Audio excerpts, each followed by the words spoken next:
Our guest today is John McLaughlin, Councilor from Ward 4. Welcome, John.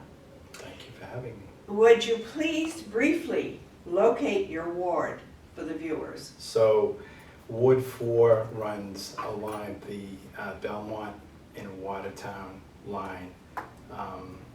It encompasses all of what's known as Warrendale, which is the north side of Main Street. It goes up Whitman Road, which is on the Watertown line, and then sweeps across over to Beaver Street. It then swings up into a neighborhood along Waverly Oaks Road to Trapello, and up over the Fernald property, down across Veterans Fields, the Gann Academy, Bentley, and then back down Beaver to the American Legion post. So it's a good chunk of change.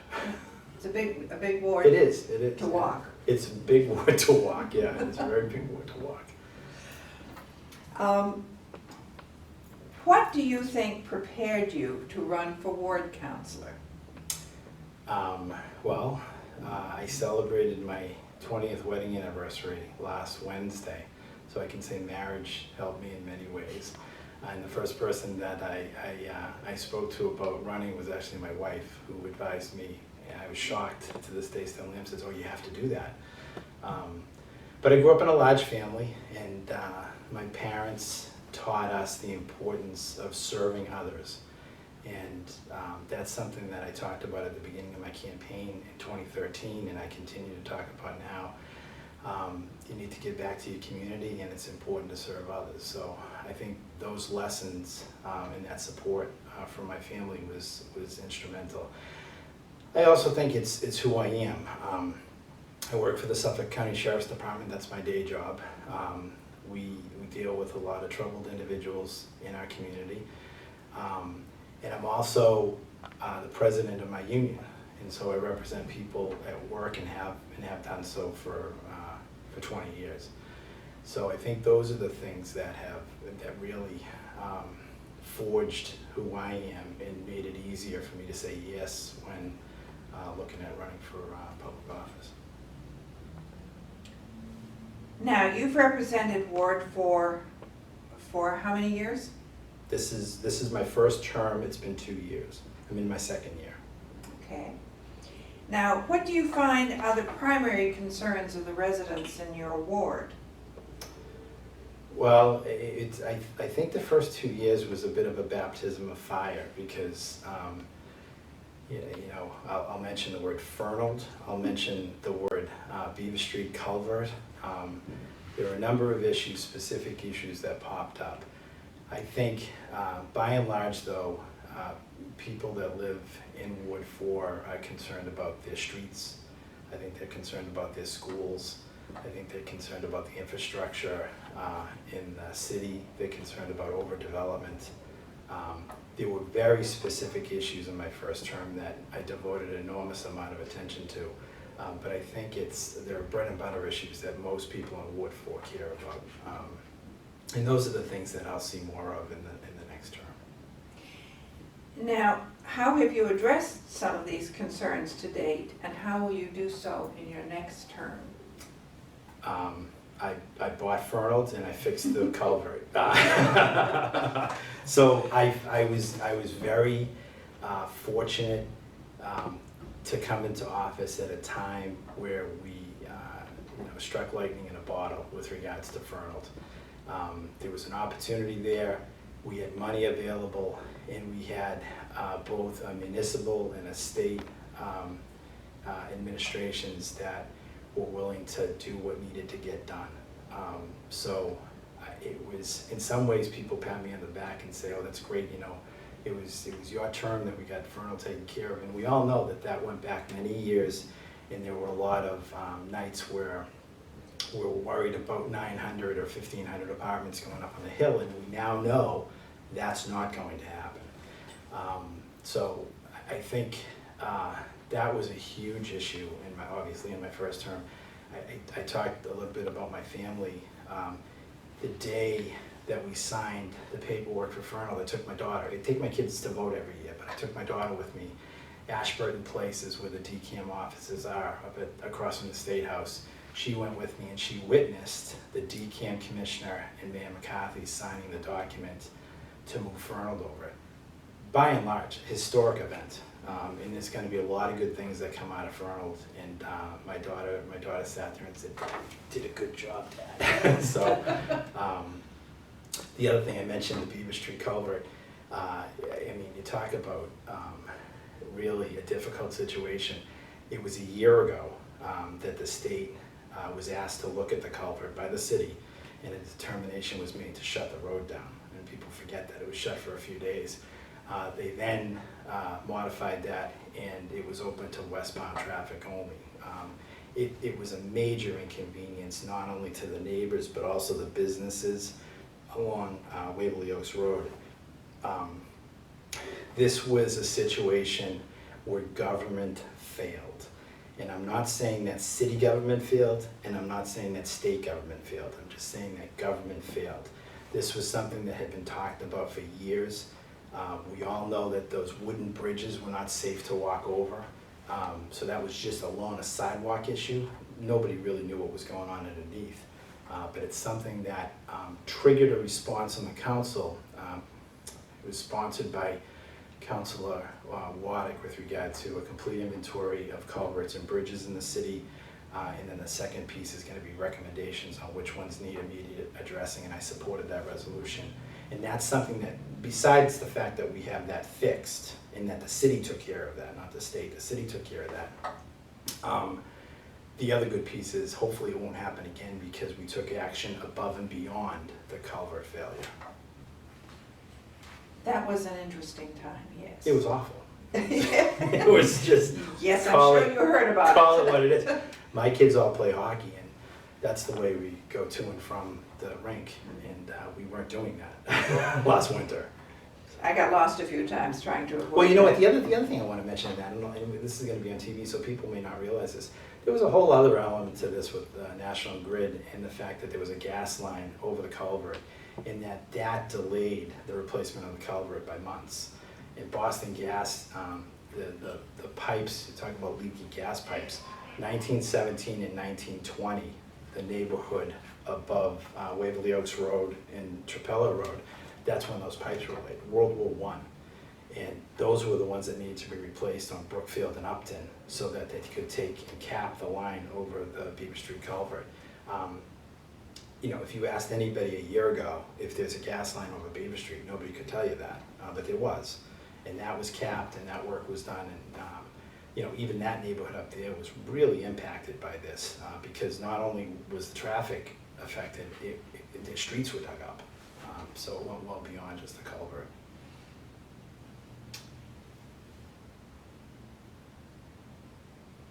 Now, what concerns do you see going forward, and how would you address those concerns? Regard to the city, the council, Ward 4?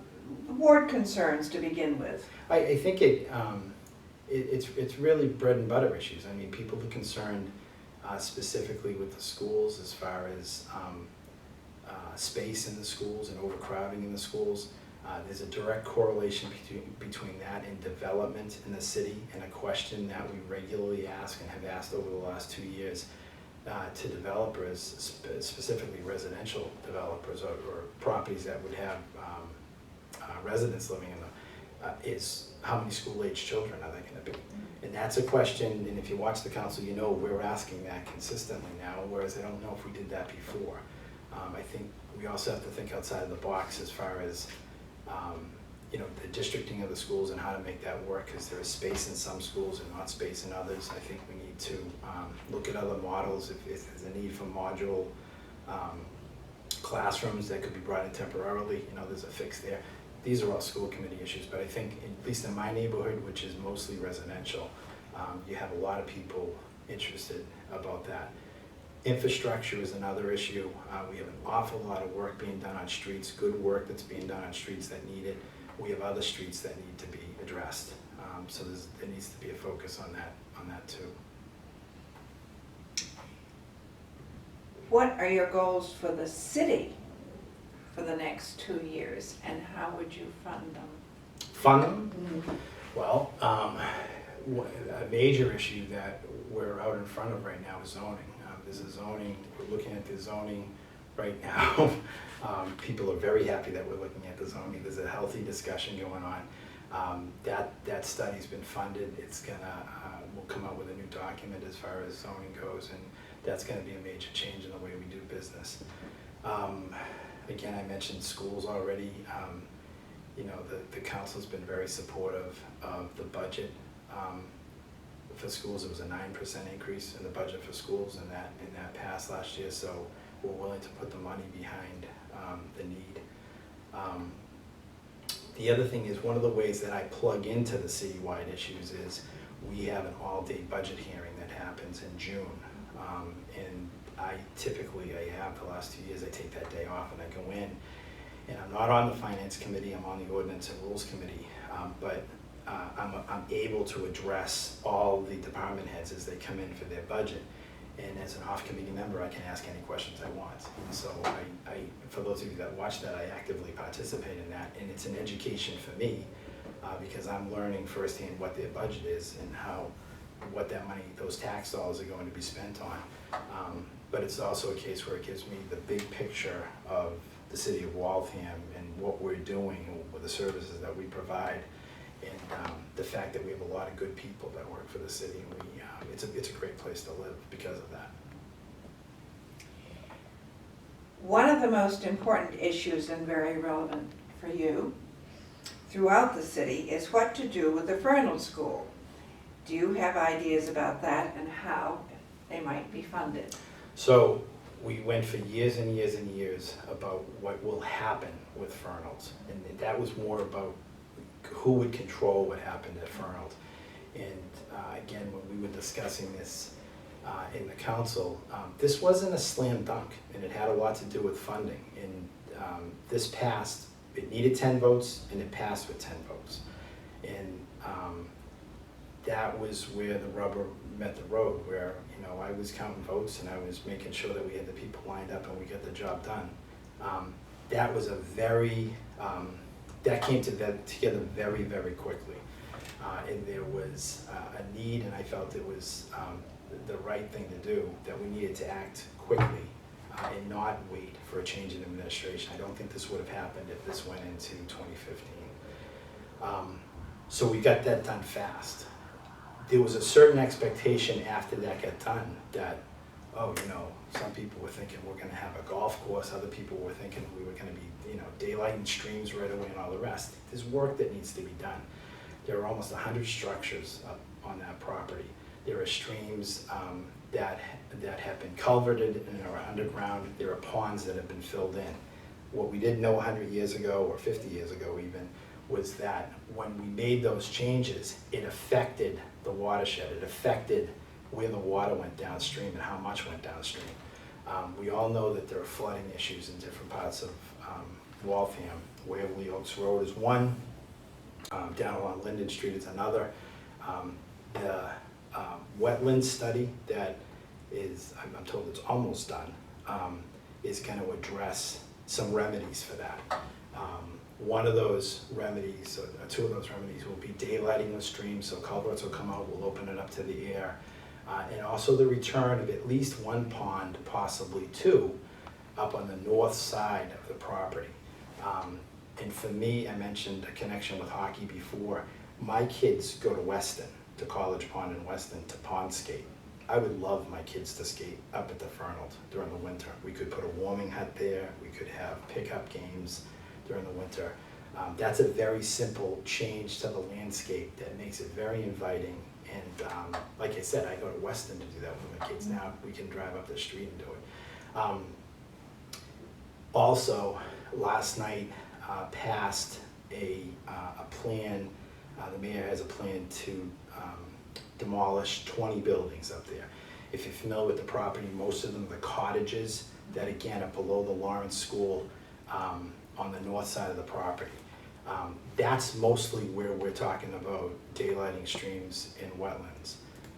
So this project, which just was approved for funding by the CPC last night, will be something that will open that whole northern sector of Fernald together. So we're excited about that.